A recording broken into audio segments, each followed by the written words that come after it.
Thank you very much. Last Merchant Association వారందరూ సింగపూరి last market association నుంచి కొంతమంది వచ్చారు.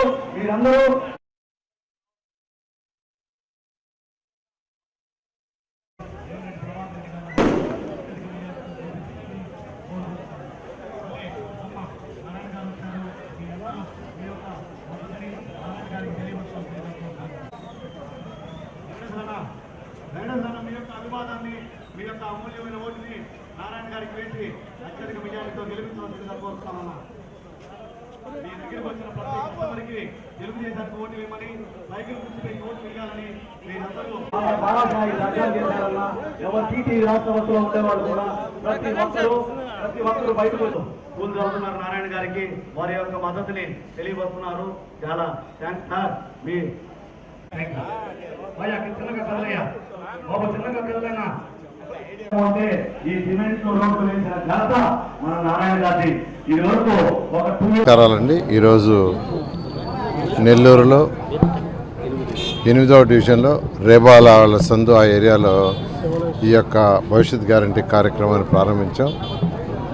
అయితే ఎక్కడికి పోయినా ప్రజల యొక్క స్పందన, వాళ్ళ ఆహ్వానం చాలా అనూహ్యంగా ఉంది. ఎందుకంటే గతంలో చేసిన 2014-19 ఏదైతే పనులు చేసామో వాటిని వాళ్ళు మాకు రికలెక్ట్ చేస్తున్నారు. జనరల్గా మేము మా నాయకులు ఎలా ఉండాలంటే మేము అది చేసాం ఓట్లేని అడగాల, కానీ అక్కడికి పోకముందే వాళ్ళే చేస్తూ సార్ ఆ మిగిలిన పనులు మీరు పూర్తి చేయండి, రాగానే మీ మీద నమ్మకం ఉంది, తెలుగుదేశం పార్టీ మీద నమ్మకం అని చెప్తున్నారు. నిజంగా చాలా సంతోషం, చాలా ఆనందంగా ఉంది. ఇక్కడ మెయిన్గా ఉండేది ఒకటే, అండర్గ్రౌండ్ డ్రైనేజ్ మొత్తం కంప్లీట్ చేస్తే దోమలు లేని ఏరియా అవుతుంది. ఎందుకంటే రోడ్డు చూస్తే ఎండ్ రోడ్లు ఆల్మోస్ట్ అయిపోయినాయి. అయితే ఈ సరౌండింగ్ ఏరియాలో ఈ యొక్క దగ్గరలో ఏదైతే సర్వేపల్లి కాలువ కట్టుందో అక్కడ 4-5 సార్లు నేను విజిట్ చేశాను. 4-5 సార్లు తిరిగా డోర్ టు డోర్. అయితే అక్కడ పిల్లలు వచ్చారు, ఇట్లా ఒక 20 మంది పిల్లలు. సార్ మాకు పార్క్ కావాలన్నారు. సరేనా మీకు పార్క్ కావాలంటున్నారు, పార్కుకి స్థలం ఎక్కడన్నా ఉంటే నేను గవర్నమెంట్ రాగానే ఫస్ట్ మీదే శాంక్షన్ చేస్తాను. అప్పుడు వాళ్ళు అన్నదండి, లేదు సార్ రేబాల హాస్పిటల్ అంతకుముందు ఏరియా అదంతా చాలా సైట్ ఉంది, చాలా ఆఫీసులు అవి పెట్టారు, మాకు కూడా కొంత దాంట్లో పార్కుకి అరేంజ్ చేస్తే మేము పిల్లలు ఆడుకుంటాం, అలాంటి అసలు సరిపరిసర ప్రాంతాలు ఎక్కడా లేదని చెప్పారు. నిజంగా పిల్లలు నిజంగా పార్కుల గురించి వాళ్ళకి అంత అవేర్నెస్ వచ్చిందంటే నిజంగా అందులో అదిరి పరిగిస్తూ వచ్చి పార్క్ అడిగారు. ఆ సర్వేపల్లి కాలువ కట్ట మీద ఉన్న చిన్న పిల్లలు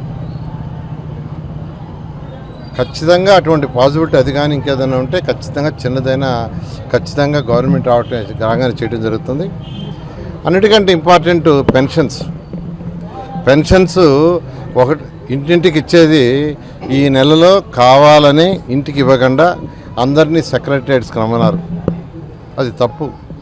ఎండాకాలం ఎండలు ముదురుతున్నాయి. ఆ ముసలి వాళ్ళు ఇన్ని రోజులు ఇంట్లో ఉన్నవాళ్ళు బయటకు వచ్చి అక్కడ ఉండటం వల్ల వాళ్ళకి అనేకమైన ఇబ్బందులు కలుగుతాయి. అది తప్పు.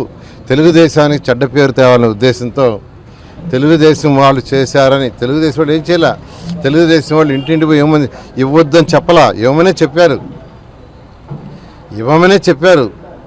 ఇవ్వద్దని ఎక్కడ చెప్పలా. ఈరోజు కూడా చెప్తున్నాం, ఎవరికైతే ఇవ్వాలో వాళ్ళందరికీ ఇంటింటికి. ఎందుకంటే గవర్నమెంట్లో చాలా మెకానిజం ఉంది, చాలామంది ఎంప్లాయీస్ ఉన్నారు, వాళ్ళందరూ రెడీ. ఎవరైనా నిరుపేదలకైనా ముసలి వారికి సహాయం చేస్తుంటే ఎవ్వరు కాదనరు. కానీ జగన్మోహన్ రెడ్డి గారు తన రాజకీయ నాటకంతో తెలుగుదేశం చెడ్డ పేరు తేవాలని ఒక ఎత్తుగడేశారు.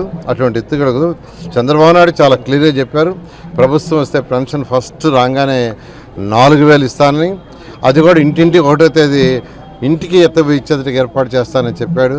కాబట్టి ఇప్పటికైనా వైఎస్ఆర్సీపీ ప్రభుత్వం కళ్ళు తెరుచుకొని ఎవరికైతే ఇవ్వాలో బ్యాలెన్స్ వాళ్ళందరికీ ఇంటింటికి పోయి ఇచ్చేటట్టుగా చేయాలి, లేకుంటే వాళ్ళకే చెడ్డ పేరు వస్తుందని మరొకసారి తెలియజేస్తూ